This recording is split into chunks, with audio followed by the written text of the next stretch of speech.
Tapi lingkungan dua, saya akan memberikan saran kepada orang tua yang anaknya gen alpha. Berarti orang tua generasi saya atau generasinya anaknya bapak mungkin. Ya. Yang lahirnya tahun 2010 ke atas.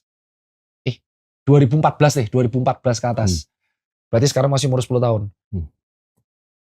Ajaklah ngobrol. Kenapa? Karena anak Anda itu bukan mentang-mentang dia anak-anak, mereka tuh nggak bisa paham. Bedanya anak kecil dan dewasa secara kedokteran adalah anak kecil tuh nggak bisa balas omongan, tapi mereka memahami apa yang kita omongin. Jadi kalau Anda ngomong ke bayi, makan, ngomong, mereka tuh paham Anda ngomong apa. Dan anak itu copycat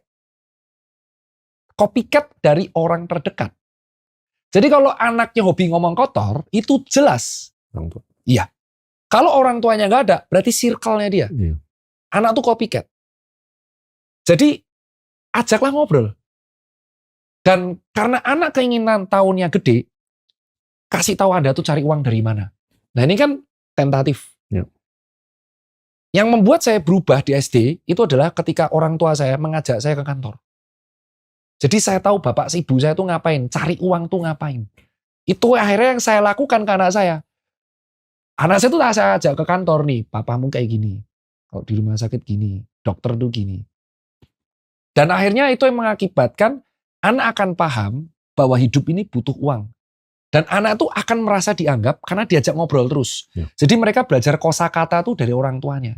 Nah yang saya lihat di beberapa parenting, udah belajar belum? Gak PR ya? Apet? Rewel terus kamu. Papa capek kerja, berisik. Jadi anak tidak diberikan kesempatan buat ngomong. Akibatnya apa? Di masa yang dewasa, anak nggak berani berpendapat. Itu alasan kenapa tidak semua anak Indonesia jadi storyteller, Pak.